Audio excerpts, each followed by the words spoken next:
विद्यार्थ्यांनो नमस्कार. 7th standard मॅथ्समधील आपण पुढचा भाग स्टार्ट करतो आहे इनवर्स व्हेरिएशन. ठीक आहे, आपण डायरेक्ट प्रपोर्शन शिकलो होतो. आज आपण शिकतो आहे इनवर्स प्रपोर्शन. इनवर्स प्रपोर्शन म्हणजे काय हे ॲक्च्युली आता तुमच्या अगोदर लक्षात आलं पाहिजे. म्हणजे बघा, मी एक उदाहरण लिहितो आहे.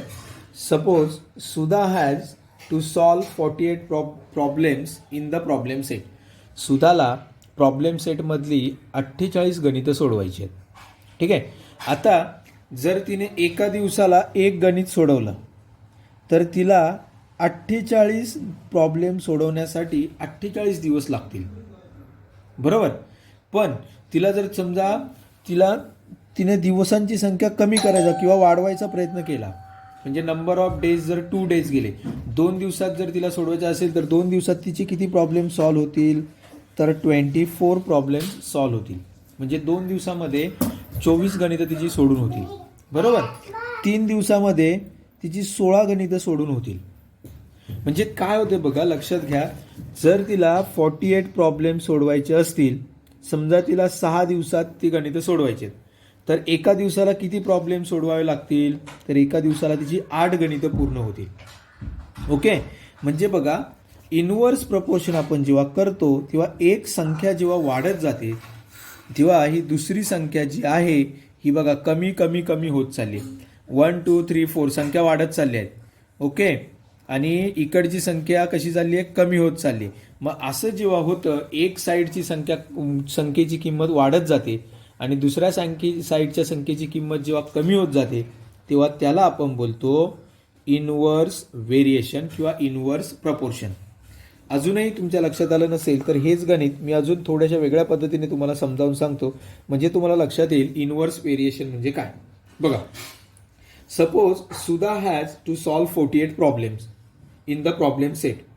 इफ तिने जर एका दिवसाला एक गणित सोडवलं तर तिला 48 दिवस लागतील, बरोबर. जर तिने एका दिवसाला 8 गणितं सोडवली, बघा मी काय सांगतोय, 48 आहेत, एका दिवसाला 8 गणितं सोडवली तर ते 6 दिवसात पूर्ण होते. म्हणजे 48 गणितं, एक गणित एक दिवसात सोडवलं तर 48 दिवस लागतील. ओके, आणि जर तिने 8 गणितं सोडवली तर तिला 6 दिवस लागतील. म्हणजे इकडची संख्या वाढली की इकडची संख्या कमी होते, तेव्हा आपण याला बोलतोय इनवर्स प्रपोर्शन. समजा एका दिवसाला तिने 12 गणितं सोडवली तर 4 दिवसात तिचं ते गणित सोडून पूर्ण होतील, बरोबर. म्हणजे बघा, 12 गणितं सोडवली तर 4 दिवसात पूर्ण होत आहेत. एक संख्या वाढत चालली आहे, इकडची संख्येची किंमत कमी होत जाणार आहे. गणितांची संख्या वाढवली की दिवसांची संख्या कमी होणार. असं जेव्हा प्रपोर्शन असतं तेव्हा त्याला आपण बोलतोय इनवर्स प्रपोर्शन. आणि डायरेक्ट प्रपोर्शन तर ऑलरेडी तुम्हाला समजलेलं आहे. डायरेक्ट प्रपोर्शनची गणितं ऑलरेडी तुम्ही सोडवलेली आहेत. खूप सोपी सोपी गणितं आपण घेतलीत बघा. ठीक आहे, मी एक सोपं गणित तुम्हाला सोडून दाखवतो, नंतर तुमच्या लक्षात येईल मला काय सांगायचं आहे. बघा, डायरेक्टली एक एक्झाम्पल सोडवतो म्हणजे तुमच्या लक्षात येईल. A 40 page class magazine is to be written. A 40 page class magazine is to be page class magazine is to be written if one student would require 80 days. One student will required 80 days. Okay, how many for 4 student? How many would 4 student required? How many for 4 students required? गणिताचा अर्थ कळालाय तुम्हाला. मी परत गणिताचा अर्थ समजावून सांगतो. बघा, 40 पानांचं एक मॅगझीन वर्गामध्ये बनवायचं आहे. ठीक आहे, लिहायचं आहे. एका विद्यार्थ्याला 80 दिवस लागत आहेत. ठीक आहे, जर हेच काम मी 4 विद्यार्थ्यांना करायला दिलं तर काय होईल. मग आपण काय करणार, इथे मी लिहिणार नंबर ऑफ स्टुडंट्स. ठीक आहे, चार्ट तयार करू, तो टेबल तयार करू, आणि इथे मी लिहिणार नंबर ऑफ डेज. एका विद्यार्थ्याला 80 दिवस लागत आहेत तो पुस्तक लिहिण्यासाठी. जर मी इथे 4 विद्यार्थी घेतले तर ते पुस्तक लिहून होण्यासाठी किती दिवस लागतील, असा साधा सोपा चार्ट आहे. ओके. आता एक विचार तुम्ही असा केला पाहिजे, एका विद्यार्थ्याला 80 दिवस लागत आहेत, मी विद्यार्थ्यांची संख्या वाढवली तर दिवसांची संख्या ही कमी होणार आहे. म्हणजे उदाहरणार्थ बघा, साधं एक सिंपल मी तुम्हाला उदाहरण सांगतो. आपल्या वर्गामध्ये 40 बेंच आहेत, मला हे 40 बेंच बाहेर काढायचे. मी 2 विद्यार्थ्यांना सांगितलं तर त्यांना 5 तास लागतील, आणि जर मी 10 विद्यार्थी सांगितलं तर ते 1 तासात करतील. म्हणजे 2 विद्यार्थ्यांना 5 तास लागत आहेत, 10 विद्यार्थी केले तर ते 1 तासात कंप्लीट करतील. विद्यार्थी संख्या वाढवली की वेळ ही कमी लागते. म्हणजेच बघा, म्हणजे तुमच्या एक गोष्ट अशी लक्षात येते की इथे इनवर्स प्रपोर्शन आहे, डायरेक्ट प्रपोर्शन नाही. बरोबर. मग आता लिहिताना मी कसं मांडणी कशी करणार बघा. If more students help to do the same task, fewer days will be required, म्हणजे कमी दिवस लागतील. That is the number of student and number of days are in inverse proportion. बघा,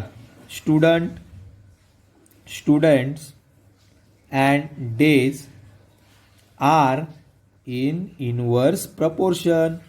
मग जेव्हा इनवर्स प्रपोर्शन असतं तेव्हा मांडणी कशी करायची ते बघा. आता एक विद्यार्थ्याला 80 दिवस लागत आहेत, एक विद्यार्थ्याला 80 दिवस लागत आहेत, 4 विद्यार्थ्यांना किती दिवस लागतील. म्हणजेच आपण काय करणार, एक विद्यार्थ्याला 80 दिवस, 4 विद्यार्थ्यांना किती. ओके. 4 इथे मल्टिप्लाय आहे, इकडे गेल्यावर तो डिवाइड होईल. म्हणजे x इज इक्वल्स टू 80/4, 4 2 जा 8. म्हणजेच 4 विद्यार्थी ते एक पुस्तक 20 दिवसात पूर्ण करतील. एक विद्यार्थी 80 दिवसात ते पुस्तक लिहिणार, 4 विद्यार्थी ते 20 दिवसात लिहिणार. म्हणजे अशा प्रकारची जी गणितं असतात त्याला आपण बोलतोय इनवर्स व्हेरिएशन. आणि आता मी ॲक्च्युअल जातोय आपल्या प्रॉब्लेम सेटकडे, प्रॅक्टिस सेटकडे, अजून तुम्हाला व्यवस्थित क्लिअर करण्यासाठी. म्हणून जरा व्यवस्थित लक्ष द्या. प्रॅक्टिस सेट 38 बघा. प्रॅक्टिस सेट 38 व्यवस्थित समजावून घ्या. First question, 5 workers take 12 days. 5 workers take 12 days to weed a field. How many days would 6 workers takes? Then how many days does the 6 workers will take? Okay. How many would 15 take. आणि त्याच्यानंतर second आहे, how many 15 take. पहिल्यांदा मी पहिलाच प्रश्न complete करणार आहे, तो पहिल्यांदा लक्ष द्या. बघा, 5 वर्कर्स टेक 12 days. 5 कामगारांना एक भिंत बांधण्यासाठी 12 दिवस लागत आहेत, तर 6 कामगारांना किती दिवस लागतील. मग मी काय करणार, तर बघा इथे मी असं लिहितोय, नंबर ऑफ वर्कर्स. आपण चार्ट अगोदर कंप्लीट करू. Number of workers and second is number of days. Number of workers, number of days. 5 workers take 12 days. 6 workers how many days. Okay. मग आता आपण काय करणार, तर सरळ सरळ मांडणी जी दिलेली आहे, 5 कामगारांना 12 दिवस लागतात, तर 6 कामगारांना तीच भिंत बांधण्यासाठी किती दिवस लागतील. सिंपल मांडणी केली बघा. 5 × 12 is equals to 6 × x. 6 multiply आहे, म्हणजे असं आहे की नाही, 6 × x इज इक्वल्स टू 5 × 12. ठीक आहे. x तसाच राहणार, 6 मल्टिप्लाय इकडे आल्यावर डिवाइड होईल. 5 × 12/6. 6 1 जा 6, 6 2 जा 12, 5 2 जा 10. म्हणजेच बघा, 5 कामगारांना जर 12 दिवस लागत असतील तर 6 कामगार ती भिंत 10 दिवसात पूर्ण करतील. ओके. म्हणजे गणित कळालंय तुम्हाला. आता सेम गणित पुढे. जर कामगारांची संख्या, पुढे काय सांगितले बघा, हाऊ मेनी वुड 15 टेक. जर कामगारांची संख्या मी 15 केली, बघा कामगारांची संख्या 15 केली तर किती दिवस लागतील. परत मांडणी मी तशीच करणार. 5 × 12 इज इक्वल्स टू 15. इथे y घेतो आता मी, इंटू y. कामगारांची संख्या आता वाढवली आहे, 15 केली आहे. मग परत 15 into y is equals to 5 into 12. 12 पंचे 60. 5 6 12 5 जा 60. 15 मल्टिप्लाय तिकडे गेल्यावर तो डिवाइड होईल. 15 4 जा 60.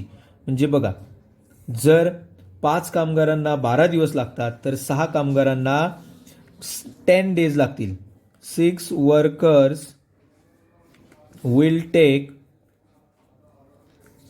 10 days to complete the weed.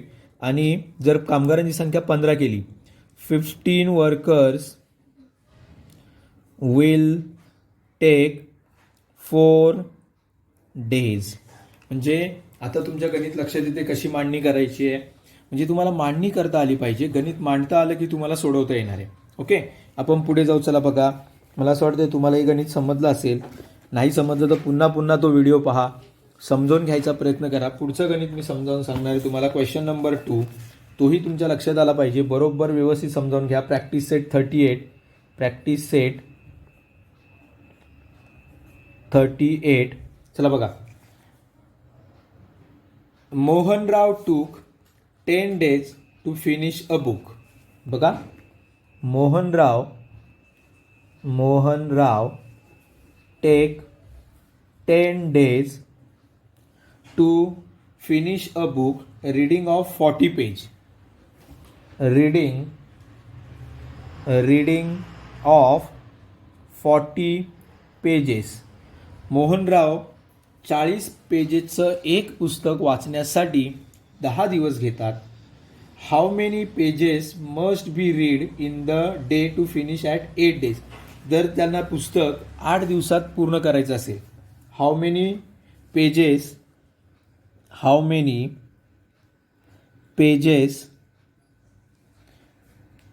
must be read to finish in 8 days.